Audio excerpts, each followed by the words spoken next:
Petrol आणि डिझेलच्या दरांमध्ये पुन्हा वाढ। पेट्रोल 86 पैसे तर डिझेल प्रति लिटर 83 पैशांनी महागलं। आठवड्याभरातली दुसरी दरवाढ।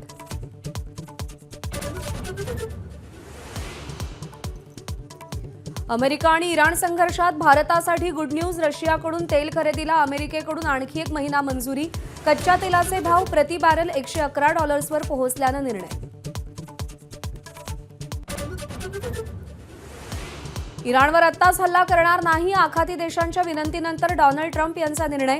चर्चेसाठी अमेरिकेला हवा तसा प्रस्ताव येत असल्याचं ट्रम्प यांचं वक्तव्य।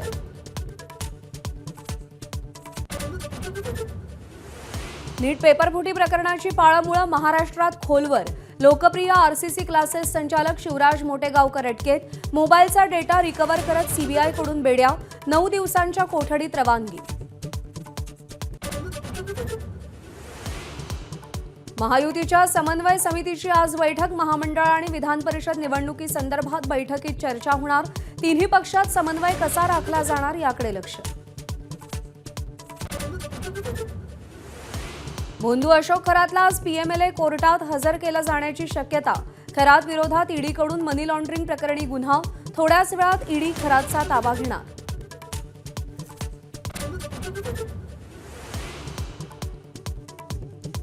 उद्या औषधांची दुकानं बंद राहणार। ऑनलाईन मेडिसिन विक्रीला विरोध। केंद्र सरकार ऑनलाईन विक्री रोखत नसल्यानं संपाचं शस्त्र।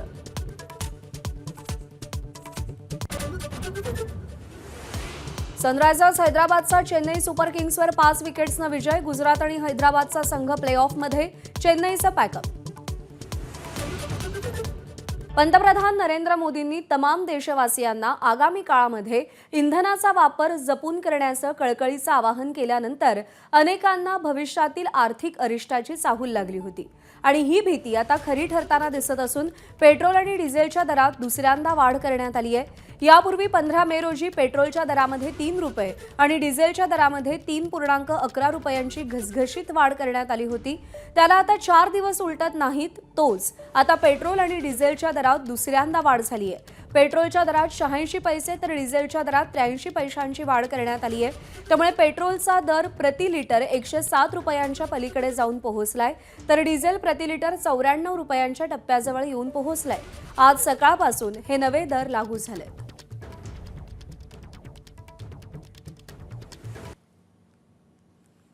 दरम्यान पेट्रोल डिझेलचे दर आपण ग्राफिक्सच्या माध्यमातून पाहतोय। भंडाऱ्यामध्ये पेट्रोलचे जुने दर होते 107.79 रुपये तर आता नवे दर आहेत 108.69 रुपये।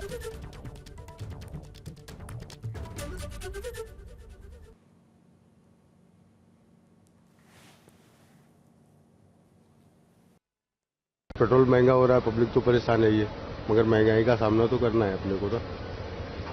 तो जैसा भी है जैसा चल रहा है वैसे चलाना है और क्या। ओके सर, बजट पे आपको असर पड़ेगा? सर पब्लिक इसका बजट तो सब मिडिल क्लास वालों पे ही ज़्यादा पड़ता है, तो सबसे ज़्यादा तो मिडिल क्लास वाले परेशान रहेंगे और क्या। महंगाई तो बढ़ते ही रही है, अभी गैस सिलेंडर है, पेट्रोल है, सब अभी और बढ़ने वाला है, ऐसा सुनाई पड़ रहा है। मैं तो कहता हूँ 110 पेट्रोल था, अभी 90 कर दिया जाए, क्योंकि परेशानी हो रही है, पैसा आ नहीं रहा कहीं से। इसीलिए मैं चाहता हूँ कि पेट्रोल और सस्ता हो। मैं तो यही कहूँगा मोदी जी, अगर आप देख रहे हो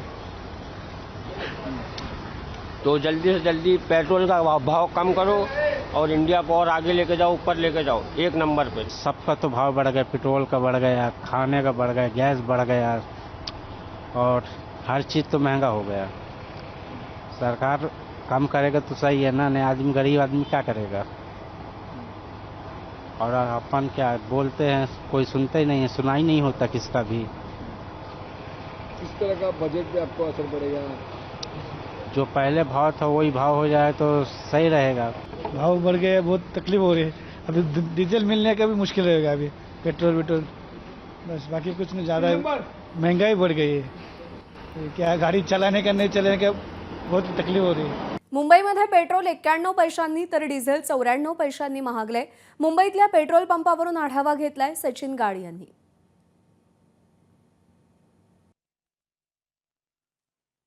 पुन्हा एकदा पेट्रोल आणि डिझेलच्या दरामध्ये वाढ करण्यात आलेली आहे। पेट्रोल आणि डिझेल त्याचे जवळपास 90 पैशांनी वाढवण्यात आले। त्यामुळे आता मुंबईतील पेट्रोलचा दर हा चक्क 107 रुपये 49 पैशांच्या घरात गेलेला आहे, तर डिझेलचा दर आपण पाहू शकतो. डिझेल हे प्रति लिटर 94.02 पैशांना सध्या डिझेल मिळते. अगदी 4 दिवसापूर्वी म्हणजेच 15 तारखेला पेट्रोल आणि डिझेलच्या दरांमध्ये 3 रुपयांची घसघशीत वाढ करण्यात आली होती आणि त्यानंतर पुन्हा एकदा आपण बघतोय की ही वाढ ही करण्यात आलेली आहे आणि त्यामुळे नागरिकांमध्ये कुठेतरी रोष असण्याची शक्यता नाकारता येत नाही. आपण काही लोकांशी बोलण्याचा प्रयत्न करूया.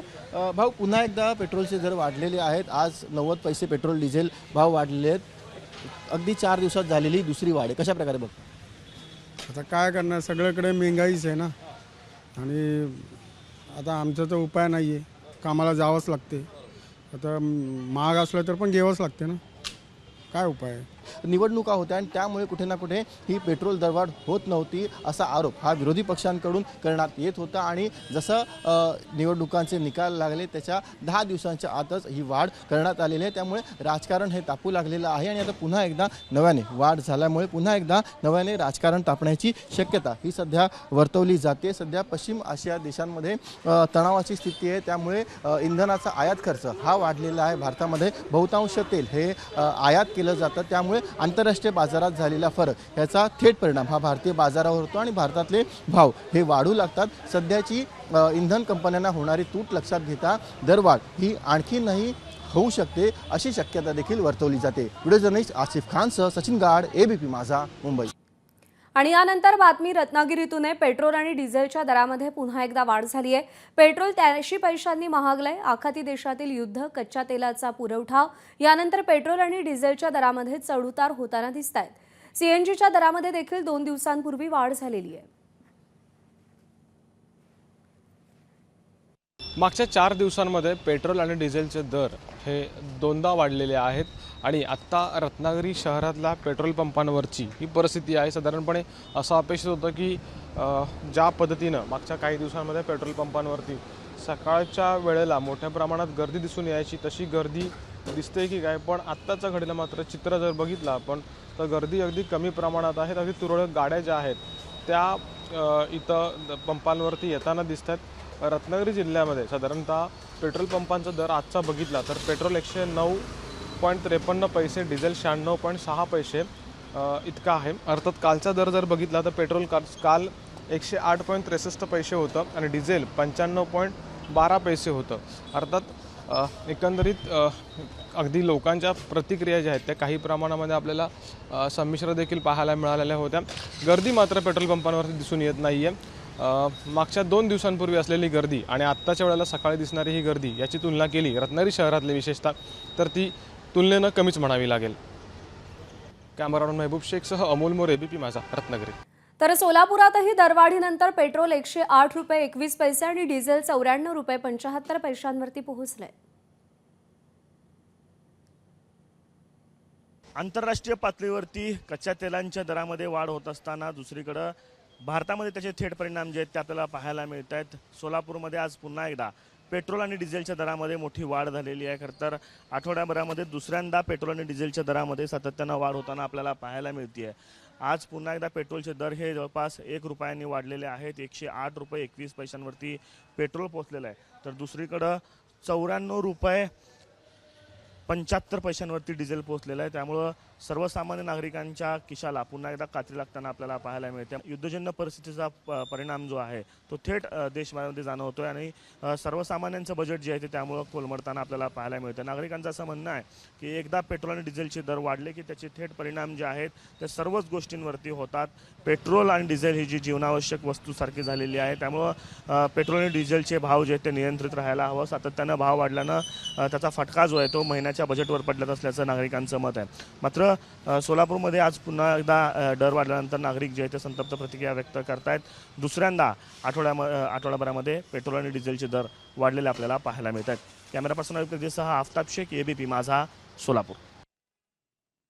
म्हणजे रोज आमच्या आता आठवड्याला 50-100 रुपये जास्त जातेच की. आता ह्याचं पब्लिकाचंच नुकसान आहे, दुसरं काय. सरकारचं काय जाणार, थोडी जाणार आहे. तर वाढणार भांडण करताय, चालणार चालूच आहे. पण असं वाढवून शक्यता लोकांना पब्लिकला जातं पैसा. सरकारचा पैसा थोडी कष्टाचाच पैसा जाणार ना. जेवढी महागाई वाढते त्या बदल्यात पगार वाढलेत का तसे लोकांना? नाही, पगार नाही वाढले तेवढे.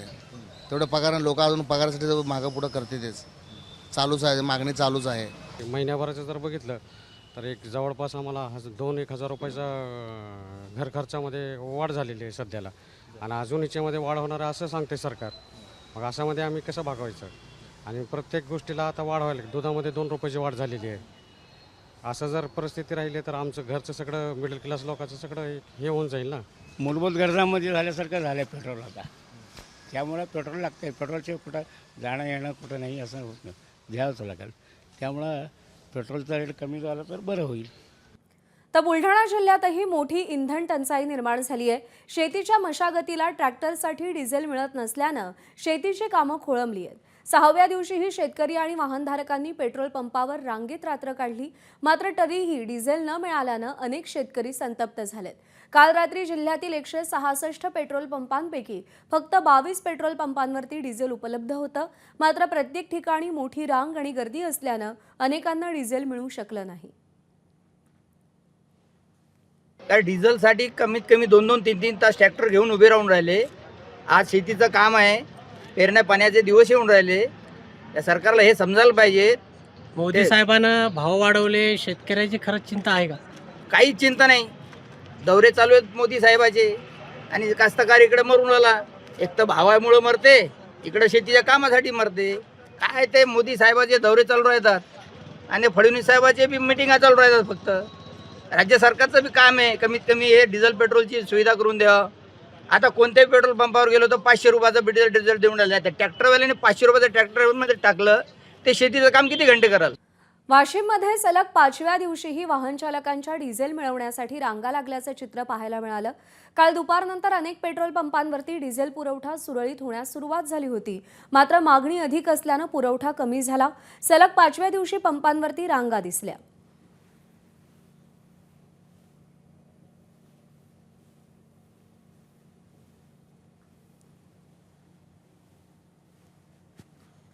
स्थानिक स्वराज्य संस्थांच्या विधान परिषदेच्या 17 जागांसाठी निवडणूक जाहीर करण्यात आली आहे. 18 जून रोजी मतदान तर 22 जून रोजी मतमोजणी होईल. एकूण 17 जागांवरती निवडणूक होणार, ज्यातील एका ठिकाणी पोटनिवडणूक होणार आहे. चंद्रशेखर बावनकुळे आमदार राहिलेल्या विधान परिषदेच्या नागपूर मतदारसंघासाठी देखील पोटनिवडणूक जाहीर करण्यात आली आहे. या निवडणुकीच्या पार्श्वभूमीवर आज महायुतीची समन्वय समितीची बैठक पार पडणार आहे. या बैठकीला महामंडळ विधान परिषदेच्या निवडणुकीसंदर्भात चर्चा केली जाणार असल्याची माहिती सूत्रांनी दिली आहे. विधान परिषदेच्या निवडणुकीसाठी महायुतीत मोठी भाऊगर्दी दिसून येते. अशा जागा वाटपासंदर्भात काय निर्णय होतो, तसंच तिन्ही पक्षात समन्वय कसा राखला जातो हे पाहणं महत्त्वाचं असेल.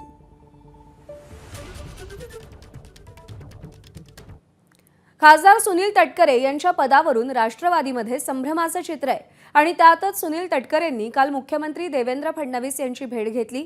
या भेटीचं कारण अद्याप गुलदस्त्यात आहे.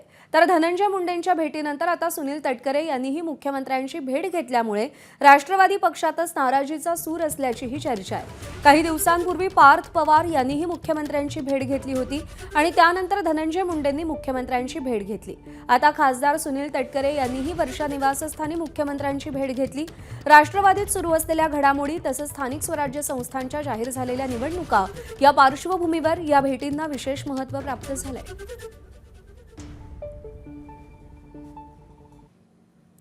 मनी लॉन्ड्रिंग प्रकरणी भोंदू अशोक खरातला आज पीएमएलए कोर्टामध्ये हजर केलं जाण्याची शक्यता आहे. मुंबई सत्र न्यायालयातील विशेष पीएमएलए कोर्टानं खरातच्या चौकशीसाठी वॉरंट काढलं असून खरातला ताब्यात घेण्यासाठी थोड्याच वेळात ईडीचं पथक नाशिक मध्यवर्ती कारागृहात दाखल होणार आहे. नाशिक पोलिसांनी दाखल केलेल्या गुन्ह्याच्या आधारावर ईडीनं अशोक खरात विरोधात मनी लॉन्ड्रिंगचा ECIR दाखल केला असून या प्रकरणातील कटाचा उलगडा करण्यासाठी तसंच अंतिम लाभार्थी कोण आहेत हे शोधण्यासाठी आणि आर्थिक व्यवहारांची चौकशी करण्यासाठी खरातची कोठडी आवश्यक असल्याचं ईडीकडून स्पष्ट करण्यात आलंय. सकाळी 11च्या दरम्यान अशोक खरातला मुंबईत ईडी चौकशीसाठी हजर केलं जाईल अशी शक्यता आहे.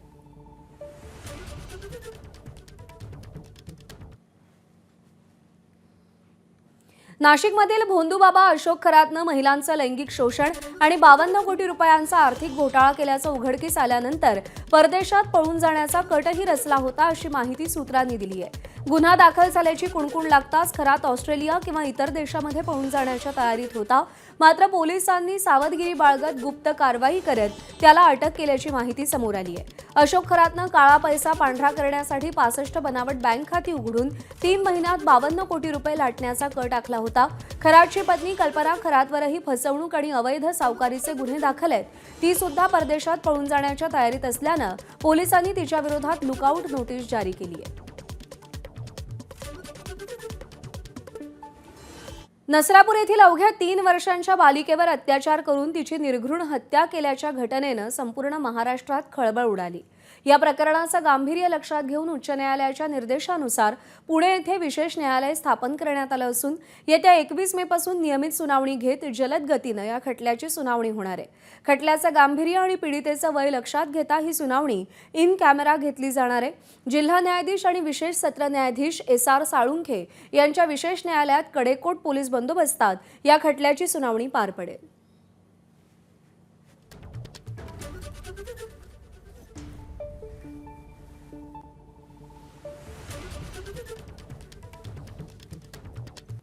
नाशिक महापालिका आयुक्तांनी रात्री उशिरा कुंभमेळ्याच्या कामांची पाहणी केली आणि यावेळी पावसाळ्याआधी वेळेत आणि दर्जेदार कामं करण्याच्या सूचना देण्यात आल्या असून पालिका आयुक्त मनीषा खत्री यांनी अधिकारी आणि ठेकेदारांना खडसावलं.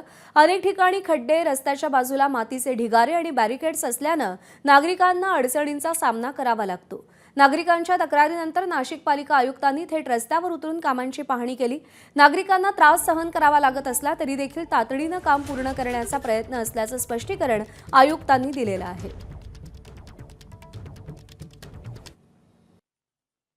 वाहतूक कोंडी पण भरपूर होऊन राहिले बिकॉज ट्रॅफिक डायव्हर्जन्स आपण भरपूर दिले आहे. आता सगळे मेजर रोडचे आपले काम चालू आहे. परंतु जे मोस्ट डिफिकल्ट टाइम होता तो मला असं वाटतं आता गेला आहे. युटिलिटीज करायला खूप खोदकाम करावं लागतो. 5-5, 6-6 फूट 9 फूटपर्यंत पण आपण खाली गेलेलो आहोत पारदर फाटासारखी रोडला. तर तो काम आता ऑलमोस्ट संपत आलेला आहे. ॲटलिस्ट सगळी मेजर रोड्सवर तो काम संपत आलेला आहे. तर आता त्याचे रिस्टोरेशन पण ऑलमोस्ट झालं आहे. आता ही 10 किलोमीटरपेक्षा जास्त लांबीची रोड आहे. इथे फक्त 100 मीटरच्या रिस्टोरेशन राहिलं. बाकी सगळं SOP प्रमाणे चांगली क्वालिटीप्रमाणे कॉम्पॅक्शन करून परत आपण केलं आहे की खड्डे आता जास्त वाचवणार नाही या रोडवर. अशा प्रकारे प्रत्येक ठिकाणी आपण SOP फॉलो काम करून घेतलं आहे. भाजपचे नेते सुधीर मुनगंटीवार यांनी विविध राजकीय आणि सामाजिक विषयांवर अत्यंत महत्त्वपूर्ण आणि रोखठोक भाष्य केलंय. आगामी अधिवेशनाची पूर्ण तयारी झाली असून मंत्रिपद हे माझ्यासाठी सर्व काही नाही, जनतेसाठी आवाज उठवणं हेच माझं पहिलं कर्तव्य असल्याचं मुनगंटीवार म्हणाले. सुधीर मुनगंटीवार नांदेड जिल्ह्याच्या दौऱ्यावर होते आणि त्यावेळी ते बोलत होते. राजकारणात काय चाललं आहे याच्यावर भाष्य न करणंच हे मला वाटतं की राजकारणामधला उत्तम गुण आहे. अशी आज अवस्था आहे. पण कोण कोणाला भेटतं यावर आता चर्चा करणं हे सर्वदूर बंद होणं हेच मला वाटतं की जनहिताचं होईल. मी सांगितलं जय भवानी जय शिवाजी हा आमच्यासाठी असणारा सर्वात मोठा मंत्र आहे. बेकायदेशीरपणे आणि नियमबाह्यपणे ऑनलाईन ॲप्सवरून औषधांची मोठ्या प्रमाणात विक्री होतीये आणि त्याचा परिणाम छोट्या केमिस्ट दुकानदारांच्या व्यवसायावर होत असून त्याचा प्रचंड फटका सहन करावा लागतोय. याच्या निषेधार्थ देशभरातील औषध विक्रेत्यांनी उद्या देशव्यापी संप पुकारलाय. 12.5 लाखांपेक्षा जास्त औषध विक्रेते आणि वितरक या संपामध्ये सहभागी होणार आहेत. All India chemist and druggist असोसिएशनच्या वतीनं आज वेगवेगळ्या ठिकाणी पत्रकार परिषद घेऊन ही माहिती देण्यात आली. या संपामुळे देशाच्या अनेक शहरांमध्ये औषध दुकानं बंद राहणार आहेत. डॉक्टरांच्या चिठ्ठीशिवाय ऑनलाईन ॲप्सवरून औषधं विकली जात आहेत. केंद्र सरकार ऑनलाईन विक्री रोखत नसल्यानं संप पुकारण्यात आलेला आहे. सोलापूर महापालिकेमध्ये कुंपणानं शेत खाल्ल्याचा प्रकार समोर आलाय. महापालिकेच्या अतिक्रमण विभागातील जप्त भंगार साहित्य चोरून नेत असल्याप्रकरणी अतिक्रमण विभाग प्रमुख जगन्नाथ बनसोडे यांच्यासह 8 जणांविरोधात गुन्हा दाखल करण्यात आलाय. महापालिकेच्या अतिक्रमण विभागाकडून कारवाई दरम्यान जप्त करण्यात आलेलं साहित्य नगर अभियंता भांडार इथं ठेवण्यात येत होतं. मात्र हेच लोखंडी भंगार साहित्य एका खासगी वाहनातून बाहेर नेलं जात असल्याची माहिती शिवसेनेचे गटनेते अमोल शिंदे यांना मिळाली. माहिती मिळताच अमोल शिंदे यांनी घटनास्थळी धाव घेत वाहन चालकाला रंगेहात पकडलं आणि अन्य 2 जणांनी घटनास्थळावरून पळ काढल्याची माहिती आहे. या घटनेनंतर अतिरिक्त आयुक्त संदीप कारंजे आणि इतर अधिकाऱ्यांनी पाहणी केली असता कोणतीही अधिकृत प्रक्रिया न करता हे साहित्य नेलं जात असल्याचं समोर आलंय.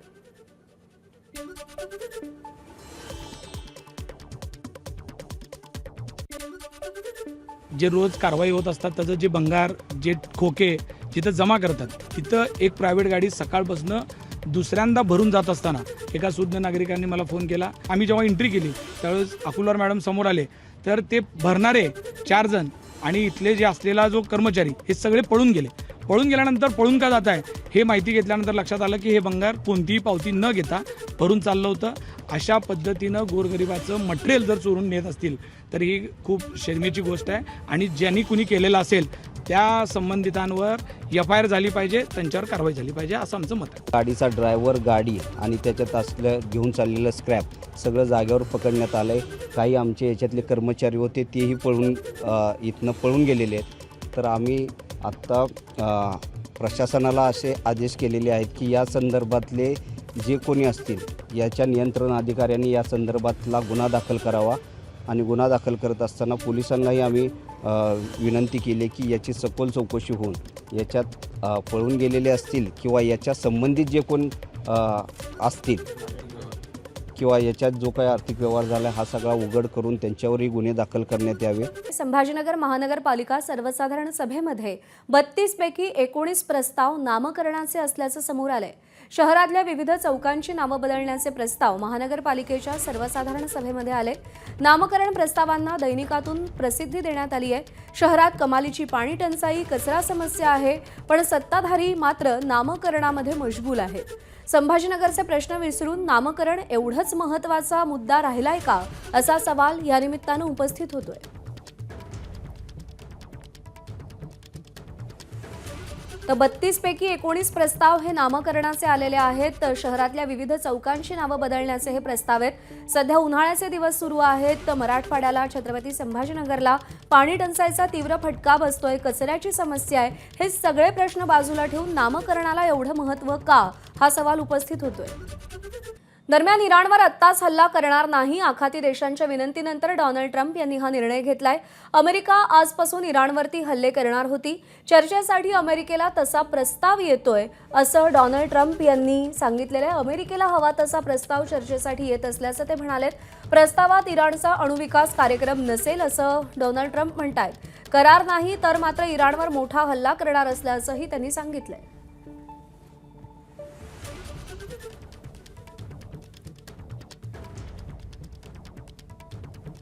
अमेरिकेकडून डोनाल्ड ट्रम्पकडून सातत्यानं इराणला हल्ल्याची धमकी दिली जात होती. त्यानंतर आखाती देशांनी केलेल्या विनंतीचं महत्त्व लक्षात घेऊन डोनाल्ड ट्रम्प यांनी इराणवर आत्ताच हल्ला करणार नसल्याचं सांगितलेलं. अमेरिकेच्या हल्ल्यांना आम्हाला जराही भीती वाटत नाही. अमेरिकेच्या हल्ल्यांची आम्हाला जराही भीती वाटत नाही. नव्यानं हल्ला नाही या ट्रम्पच्या वक्तव्यांना इराणनं प्रत्युत्तर दिलंय. आखाती देशांचीच घाबरगुंडी उडाली असंही इराण म्हणतंय. अमेरिकेनं आता आखाती देशातलं सैन्य घेऊन जावं इराणच्या सरकारी मीडियानं प्रसिद्धीपत्रक काढून हे प्रत्युत्तर दिलंय. अमेरिकेचं इराक, सौदी, कुवैत, बहारीन आणि कतार UAE मध्ये सैन्य आहे. ओमान, जॉर्डन, सिरिया आणि तुर्कीमध्येही अमेरिकेचं सैन्य तैनात आहे.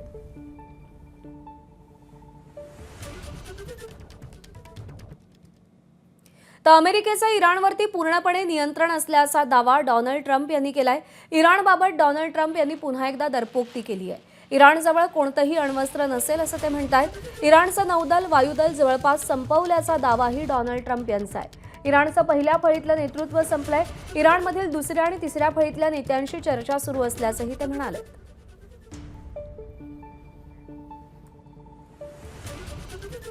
डोनाल्ड ट्रम्प यांच्या दरपोक्तीवर इराणनं पलटवार केलाय. इराणसमोर अमेरिका गुडघे टेकेल असा दावा इराणच्या नेत्यांनी केलाय. खामेनेईंचा लष्कर सल्लागार मोहसिन रेजाई यांनी हे वक्तव्य केलंय. आमच्या ताकदीपुढे अमेरिकेला माघार घ्यावीच लागेल असंही रेजाई म्हणाले. हल्ल्याबाबत ट्रम्प स्वतःच बडबडतात आणि मग बेत रद्द करतात. ट्रम्प यांच्या धमक्यांवरती इराणी नेत्यांनी हा पलटवार केलेला आहे. तर ट्रम्प यांच्या धमकीवर इराणी सैन्यानं इशारा दिलाय. इराण पहिल्यापेक्षा अधिक शक्तिशाली आणि तयार असल्याचं IRGCनं म्हटलंय. इराणवर हल्ला करणाऱ्यांचे हात तोडू असं IRGCनं धमकावलंय. अमेरिका आणि त्यांच्या मित्रांना अद्दल घडवू, आक्रमण करणाऱ्यांना आत्मसमर्पण करायला लावू. ट्रम्प यांच्या बेताल बडबडीला इराणनं हे प्रत्युत्तर दिलंय. अमेरिकेनं हल्ला केल्यास आखातातील त्यांच्या मित्रांनाच जास्त भीती असल्याचा दावा इराणचा आहे. अमेरिकेनं हल्ला केल्यास आखातातल्या मित्रांना किंमत चुकवावी लागेल असा इशारा इराणनं दिलाय. अदानी उद्योग समूहाचे अध्यक्ष गौतम अदानी आणि त्यांचा पुतण्या सागर अदानी यांच्या विरोधातील सगळे आरोप अमेरिकेच्या न्याय विभागानं मागे घेतलेत. त्यामुळे त्यांच्या विरोधातील संभाव्य खटला कायमस्वरूपी बंद झालाय. अदानींविरोधातील आरोप सिद्ध होणार नाहीत असा निष्कर्ष वकिलांनी काढल्यानंतर हा निर्णय घेण्यात आला. गौतम अदानी यांनी $60 लाख आणि सागर अदानी यांनी $1.20 कोटी भरण्याचं मान्य केलंय. त्यासाठी त्यांना आपण कोणतंही गैरकृत्य केल्याचं स्वीकारणं किंवा नाकारणं गरजेचं नाही. यानंतर इराणमधून LPG आयात करून अमेरिकी निर्बंधांचं उल्लंघन केल्याचा आरोप अमेरिकेच्या अर्थविभागाच्या ऑफिस ऑफ फॉरेन असेट्स कंट्रोलनं मागे घेतलाय आणि त्यासाठी अदानी समूहानं तपासामध्ये व्यापक सहकार्य करण्याचं मान्य करण्यासोबतच स्वतःहून काही माहिती उघड केली. तसंच $27.50 कोटी भरण्याचंही मान्य केलं. त्यामुळे गौतम अदानी, सागर अदानी आणि अदानी समूहाविरोधात अमेरिकेतील विविध नियामक आणि कायदेशीर तपास गेल्या 2 ते 3 दिवसांमध्ये बंद करण्यात आले.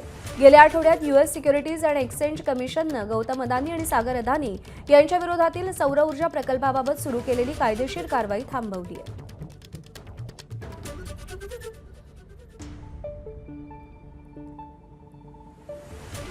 इराणमधून LPG आयात करून निर्बंधांचं उल्लंघन केल्याचा आरोप मागे घेण्यात आलेला आहे. अदानी समूहाकडून $27.50 कोटी भरण्याचं मान्य झालेलं आहे. अमेरिकेच्या न्याय विभागानं गौतम अदानींना मोठा दिलासा दिलेला आहे. गौतम अदानी आणि सागर अदानींविरोधातले सगळे आरोप मागे घेतलेत. अमेरिकेनं ठपका ठेवल्यानंतर त्याचे भारतात मोठे पडसाद उमटलेले होते. विरोधकांनी अदानींच्या मुद्द्यावरून सत्ताधाऱ्यांना देखील टार्गेट केलेलं होतं. पण आता अमेरिकेच्या न्याय विभागानं गौतम अदानींना मोठा दिलासा दिलेला आहे आणि सगळे आरोप मागे घेतलेले आहेत.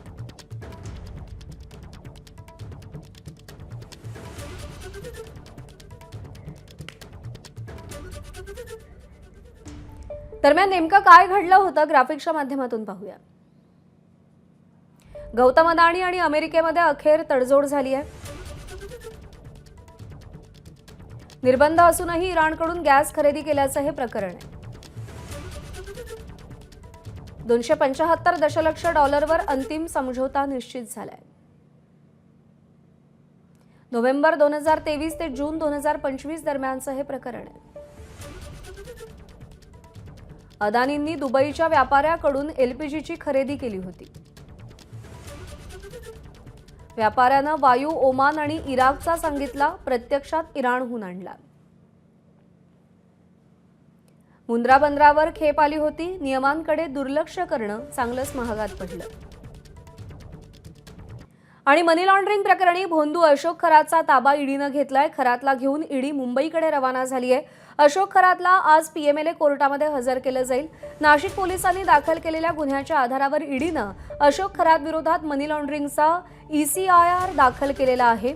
या प्रकरणातील कटाचा उलगडा करण्यासाठी तसंच अंतिम लाभार्थी कोण आहेत हे शोधण्यासाठी आणि आर्थिक व्यवहारांची चौकशी करण्यासाठी खरातची कोठडी आवश्यक असल्याचं ईडीकडून स्पष्ट करण्यात आलंय. सकाळी 11च्या दरम्यान अशोक खरातला मुंबईत ईडी चौकशीसाठी हजर केलं जाणार आहे.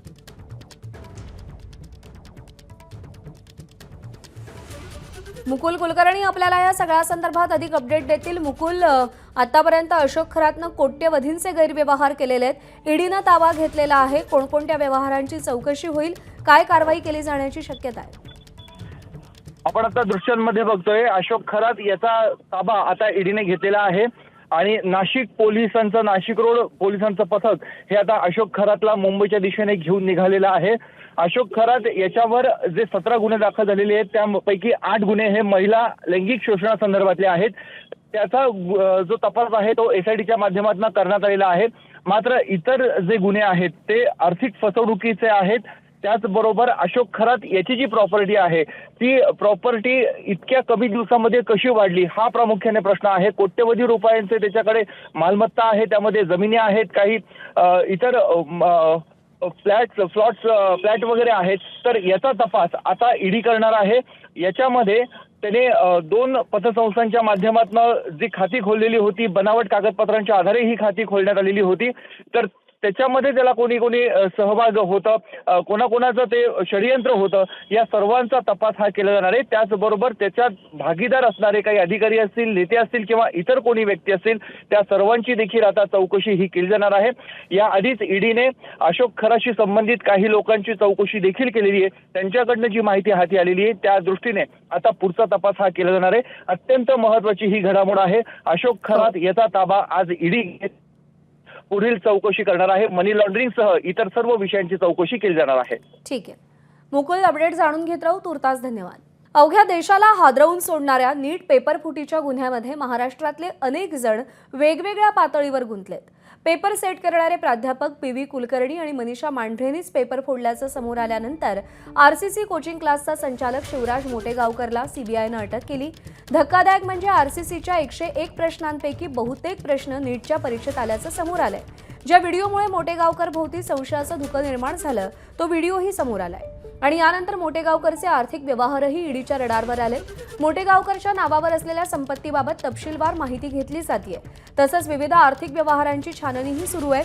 तसंच मोटेगावकरांचा मुलगाही 12वीला होता, त्यामुळे त्यालाही या फुटलेल्या पेपरचा फायदा मिळाल्याचं कळतंय.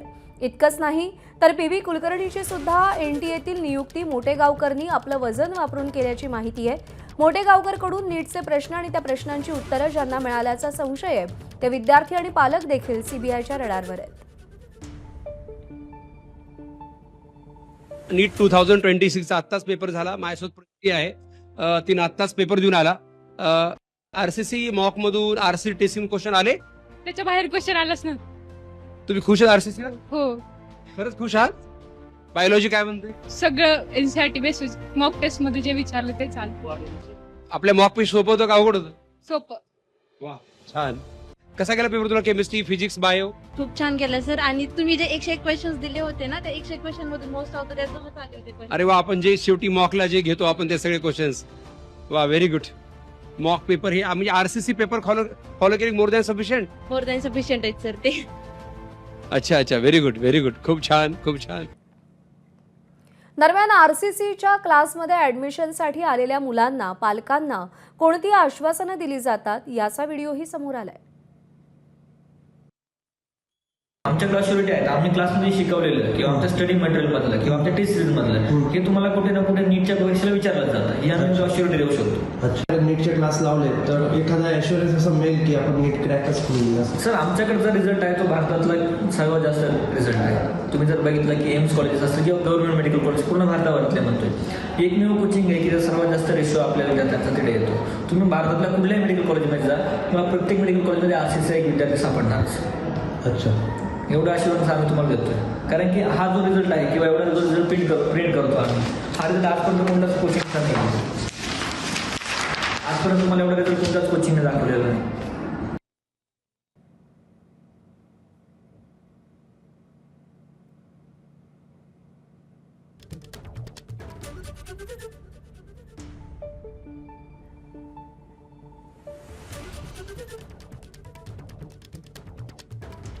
आणि या सगळ्या संदर्भात आपण बातचीत करूयात. आपले 3 प्रतिनिधी सध्या आपल्यासोबत आहेत. लातूरमधून निशांत भद्रेश्वर आपल्यासोबत आहेत, पुण्यातून मंदार गोंजारी आणि दिल्लीतून सोमेश कोलगे सध्या आपल्यासोबत आहेत. आपण सुरुवातीला निशांत भद्रेश्वर यांच्याकडे जाऊयात लातूरमध्ये, कारण या सगळ्याची सुरुवात तिकडे झाली. निशांत, आपण जर पाहिलं तर मोटेगावकर मोठं नाव आणि तरीसुद्धा जो व्हिडिओ त्यांनी फार मोठ्या कौतुकानं बनवला तोच त्यांना या सगळ्या प्रकरणात अडचणीत आणणारा ठरलेला आहे. कसं जाळं विणलं मोटेगावकरनं?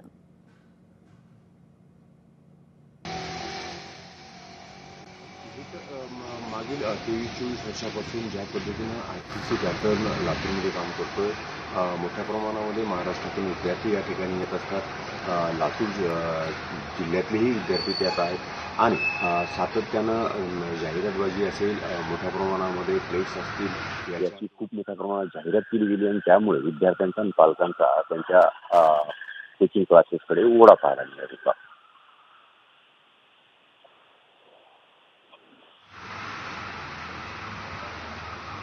आवाज सध्या पोहोचू शकत नाहीये, पुन्हा एकदा तुमच्याकडे येते.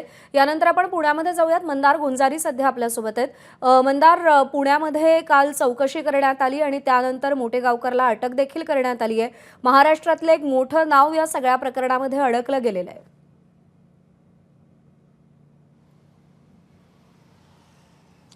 मोठं नाव, या नावाला मोठं कसं म्हणायचं हा प्रश्न आता उपस्थित झालाय. कारण या शिवराज मोटेगावकरनी त्याच्या क्लासमध्ये काम करणारा PV कुलकर्णी हा NTA पेपर सेट करणाऱ्या म्हणजे प्रश्नपत्रिका तयार करणाऱ्या पॅनलवरती जाईल याची तरतूद केल्याची माहिती आहे. या PV कुलकर्णी सोबतच पुण्यातील मॉडर्न महाविद्यालयामध्ये काम करणारी मनीषा मांढरे देखील NTA पेपर सेट करणाऱ्या कमिटीवरती गेली आणि या दोघांनी मिळून एकाने केमिस्ट्रीचा तर दुसऱ्याने बायोलॉजीचा पेपर फोडला आणि तो शिवराज मोटेगावकरकडे दिला. मोटेगावकरनी तो विकला आणि त्या आधारे तो स्वतःच्या क्लासचं कौतुक करून घेत होता, जे व्हिडिओ आपण दाखवले. आणि त्या कौतुकातून आणखी नवे विद्यार्थी आपल्याकडे आकर्षित व्हावेत हा त्या पाठीमागचा उद्देश होता. त्यामुळं CBIने जेव्हा काल त्याला अटक केली आणि न्यायालयामध्ये त्याचा रिमांड रिपोर्ट सादर केला तेव्हा CBIने म्हटलंय की हा शिवराज मोटेगावकर पेपर लीक करणाऱ्या गँगचा सक्रिय सदस्य आहे. गँग हा शब्द CBIने वापरलेला आहे. त्याच्यातून या सगळ्या प्रकरणाची एक गुन्हेगारी कट आहे. हा एका शिक्षकांनी केलेलं कृत्य नाही, फक्त तर अगदी ठरवून केलेलं हे काम आहे. आणि त्यासाठी या शिवराज मोटेगावकरनी PV कुलकर्णी त्या NTA पेपर सेट करणाऱ्या कमिटीवरती कसा जाईल याची तजवीज केलेली होती. त्यामुळे आता प्रश्न फक्त या शिवराज मोटेगावकर आणि त्याच्या गँग पुरता उरत नाही, तर NTA त्यांनी त्याला हव्या त्या व्यक्तींची वर्णी कशी लावली, NTA मधलं कोणी त्याच्यासोबत सामील होतं का, या सगळ्या प्रकरणाच्या मुळाशी CBI जाणार का. कारण आपण पाहिलं 2024ला देखील पेपर फुटलेला होता. CBIने त्याचाही तपास सुरू केला. त्या तपासाचं काय झालं हे पुढं कोणाला कळालं नाही आणि पुन्हा 2 वर्षांनी म्हणजे आत्ता पुन्हा एकदा हा नीटचा पेपर फुटला. त्यामुळं आता तरी CBI या NTA काही दोष आहेत किंवा NTA मधलं कोणी या सगळ्या पेपर फुटीला जर सामील असेल तर त्याच्यापर्यंत पोहोचणार का हा प्रश्न आहे. कारण बाहेरचे एजंट असतील किंवा बाहेरचे शिक्षक असतील, शिवराज मोटेगावकर सारखे क्लास चालवणारे असतील, ते अटक होतात. मात्र NTA तपास होतो का हा सगळ्यात महत्त्वाचा मुद्दा असणार आहे आता. खरं मंदार, विनंती आहे सोबत राहा. यानंतर आपण जाऊयात दिल्लीमध्ये. सोमेश कोलगे सध्या आपल्यासोबत आहेत. सोमेश, मोटेगावकरला तर अटक करण्यात आली आहे, पुढे काय कारवाई केली जाईल आणि आणखी कोणाची नावं या सगळ्या प्रकरणात तपासात समोर आली आहेत का?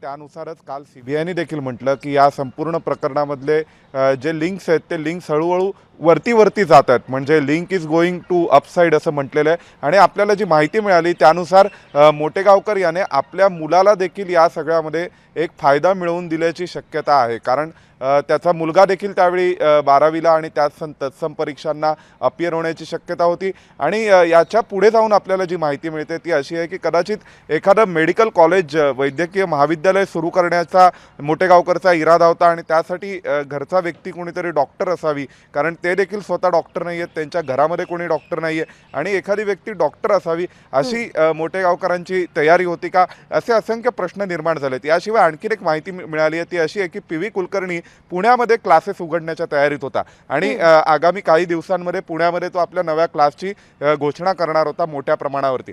तर या सगळ्याच्या अनुषंगाने PV कुलकर्णींनी सुद्धा त्या क्लासची पूर्वतयारी म्हणून देखील ही आत्ताची बॅच स्वतःच्या घरी बोलवली होती का आणि त्यातून हा सगळा भांडाफोड झाला का. परंतु गेले काही वर्ष सातत्याने हे असे प्रकार करत असल्याबाबतचा संशय हा बळावत चाललेला आहे आणि आता CBIच्या वतीने या सर्वच मुद्द्यांचा विचार करून सर्वच दृष्टिकोनातून या प्रकरणाचा तपास केला जाणार आहे. निश्चित. सोमेश, अपडेट जाणून घेत राहू. तुर्तास धन्यवाद. मंदार गोंजारी आपल्याला अपडेट देत होते. मंदार, तुमचेही आभार आणि निशांत भद्रेश्वर यांचे देखील आभार. आपण पाहत आहात ABP माझा, उघडा डोळे बघा नीट. संदीप युनिव्हर्सिटीसह फॅकल्टी आणि फॅसिलिटीज सिंपली वर्ल्ड क्लास. ब्रेकनंतर बुलेटिनमध्ये आपल्या सगळ्यांचं पुन्हा एकदा स्वागत. एकीकडे डिझेलचे दर वाढले असले तरी दुसरीकडे छत्रपती संभाजीनगरमध्ये डिझेलच मिळेनासं झालंय. छत्रपती संभाजीनगरच्या ग्रामीण भागात अनेक पंप हे कोरडे पडलेत, तर ज्या ठिकाणी डिझेल मिळतंय तिकडे मोठ्या प्रमाणात रांगा लागल्यात. सध्या शेतकऱ्यांचे मशागतीचे दिवस आहेत, त्यासाठी शेती कामात जी वाहनं लागतात त्यात डिझेल गरजेचं असतं, पण ते डिझेल मिळत नसल्याची तक्रार नागरिकांनी आणि शेतकऱ्यांनी केली आहे.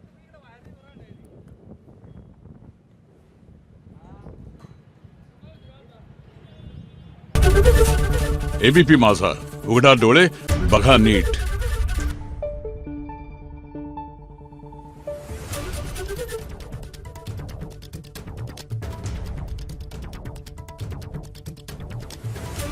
आहे.